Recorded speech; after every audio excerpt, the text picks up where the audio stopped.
gouvernement am lu ñu bëgg moom mooy dugal ko ci suuf si par terre donc 150 milliards de francs CFA par terre titre L'As quotidien campagne agricole ñeel atum 2025 bi lii lañu fas yéene jàppale ñi nga xamante ni ñoom ñooy béykat yi ak secteur mbay mi mise en accusation aussi pour haute trahison moom Guy Marius Sagna moom track Macky Sall noonu la ko daal di titré moom mi di L'As quotidien Le Soleil des na ci campagne de production agricole bu atum 2025-2026 un budget sans précédent de 130 milliards de francs CFA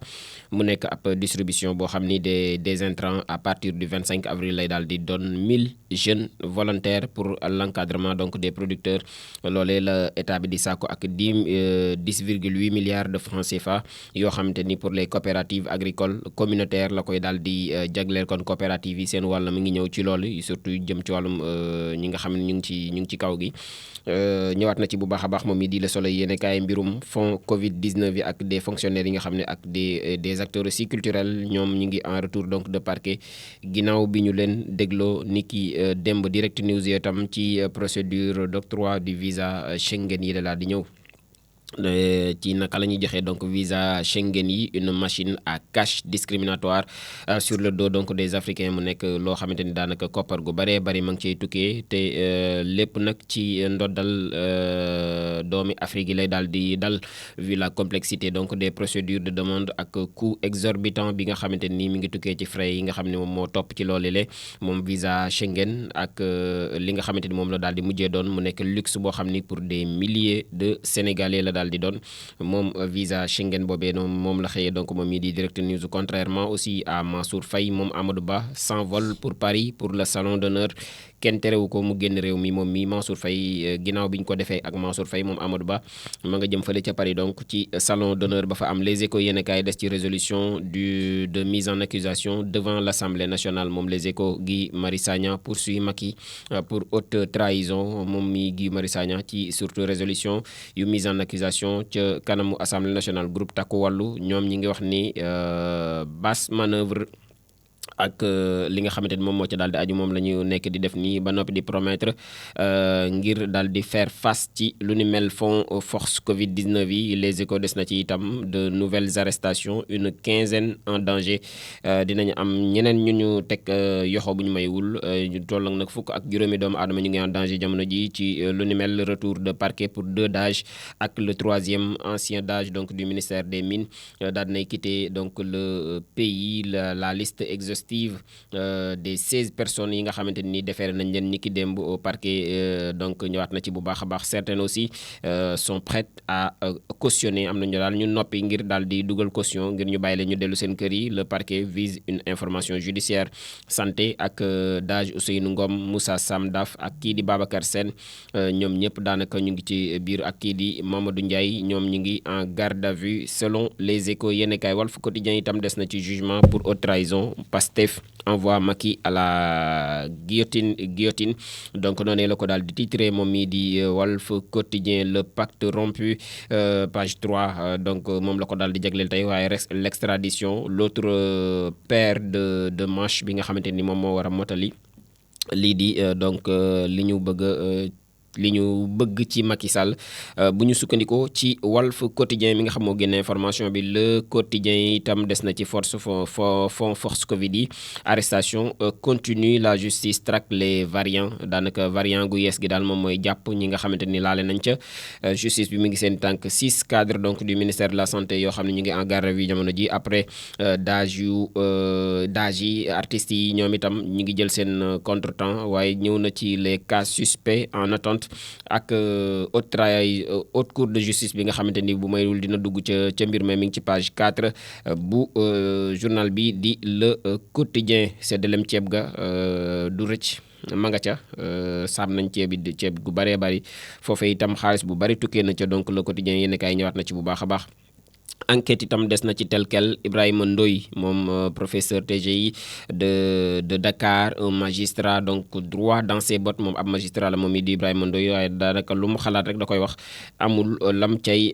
lambiso. Donc ñëwaat na ci bu baax a baax moom mi di enquête quotidien campagne agricole bu atum 2025 bi. Sonko veut éviter les couacs, maanaam yenn ci ay rëq-rëq ki erreur daal bëgg ko moom Sonko ci campagne bi la. Waaye poursuite contre un ex président Guy Marius Sagna, charge Macky takku wàllu menace, ñëwaat na ci bu baax a baax moom enquête quotidien Vox Populi itam ci assemblée nationale la xëye gi déclenche le processus de mise en accusation de Macky pour haute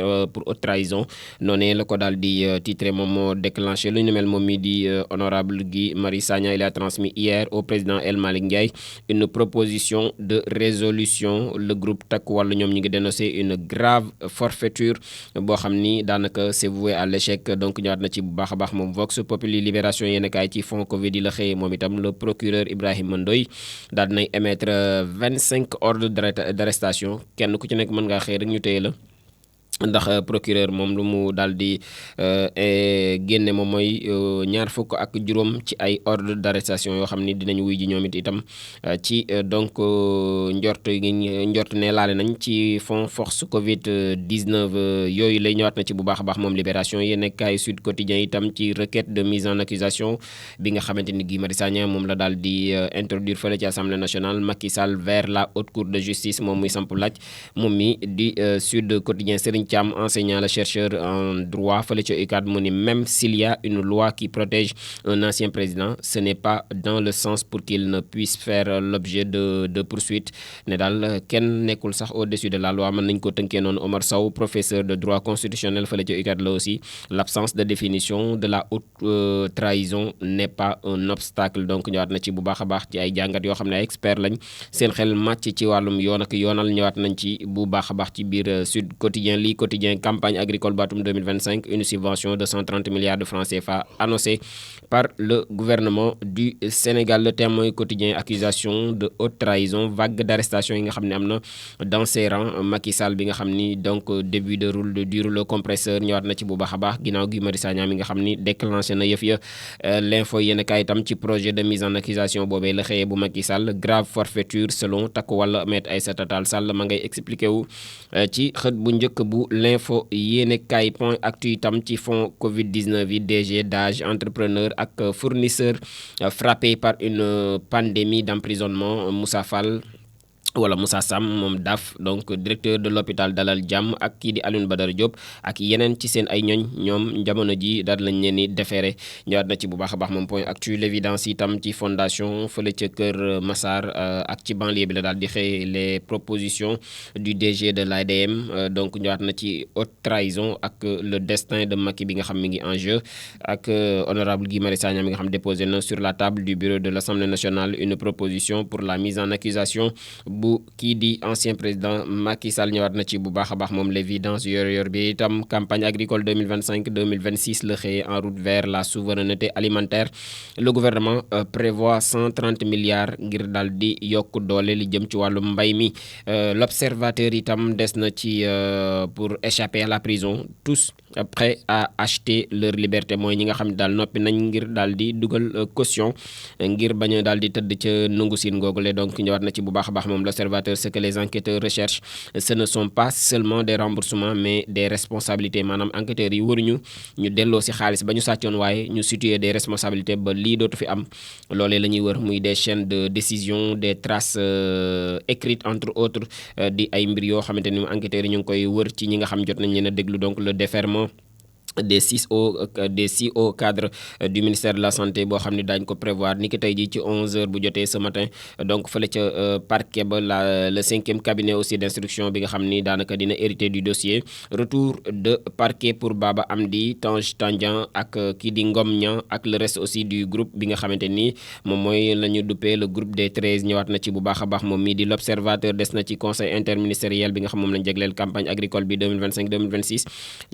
fanweer ak ñett ci ay mesures la Ousmane Sonko daal di teg waaye tam budget ba toll jamono ji ci 130 milliards de francs CFA. Démarrage de la distribution des intrants agricoles au plus tard le 30 avril 2025 le 25 sax la ñu daal di jàpp waaye balaa le 30 avril moom mooy àpp ba ñëwaat na ci bu baax a baax boobu l'Observateur des na ci reddition des comptes Mansour Faye ak Diouf Sarr vers la haute cour de justice ñoom bu ñu may wul ñoom ñoo cay njëkk a tàbbi muy Mansour Faye ak Diouf Sarr ci wàllum reddition des comptes ce qui se prépare à l'Assemblée nationale donc ñëwaat na ci bu baax a baax moom mi di l'Observateur. dañuy jeexal ak tàggat yaram mondial beach soccer Ngalla Sylla moom mi ngi fësal ab listam ci ñeel donc wàllum beach soccer boobee di footballum plage bi donc ñëwaat na ci bu baax a baax moom mi di sport le peuple des na itam ci Ligue des champions Paris Saint-Germain Barcelone ñoom daal nañuy qualifié pour les demi-finales de cette année bu Ligue des champions bi la réew mi quotidien sport plus ci Ligue des champions itam la daal di xëyee Paris Saint-Germain ak Barça qualifié nañ dans la douleur dañoo naroon sax nag yegg ca prolongation ga donc mais yàlla suturaal na leen ba dem nañ yàlla na ci ñeneen topp te mu nekk borom maillot yu weex yi lamb ak Sa Thiès ak Zarko Pokola Balde ak Diène Kairé ficelé nañ ko donc Sa Thiès Zarko Pokola Balde Diène Kairé muy ay lamb yoo xamante ni mi ngi ci suñu kanam point actu sport plus point actu sport ci Ligue des champions itam la di xëyee le Paris Saint-Germain s'est qualifié en demi-finale dans la douleur contre Aston Villa ñëwaat na ci bu baax a baax moom mi di journée démb bu Ligue des champions bi di point actu sport tribune sport itam ci Ligue des champions un Paris Saint-Germain à deux visages qualifié dans la douleur pour les demi-finales le Barça passe sans briller donc ñëwaat na ci bu baax a baax Real Madrid Arsenal tey lay daal di doon bu 19h jotee Bellingham promet l'enfer et lance la remontada moom Bellingham ci conférence de presse bi mu def démb ànd kook le coach Carlo Ancelotti daal lancé nañ remontada bi ne daal du yomb tey dina xumb dina dagan fële ca Santiago Bernabéu record yenn kaay itam des na ci inefficacité ci bal arrêté yu équipe sénégalaise yi Koulibaly ak compagnie ñoom les têtes manquées daanaka mbëkkatuñ mu dugg dañatuñ mu dugg ci camp yi Kara toujours sans vrai successeur Kara Mbodj mi nga xamante ni spécialiste la woon ci loolu ba léegi amul ku ko wuutu ci mbir moomu le muy ay corner wala ay coup franc mbëkk mu dugg ci camp yi ñëwaat na ci bu baax a baax moom mi di record yenn kaay fa la ñuy daanalee bloc matinal bu tey bi 10h passé de 38 minutes bàyyi la nga tàgg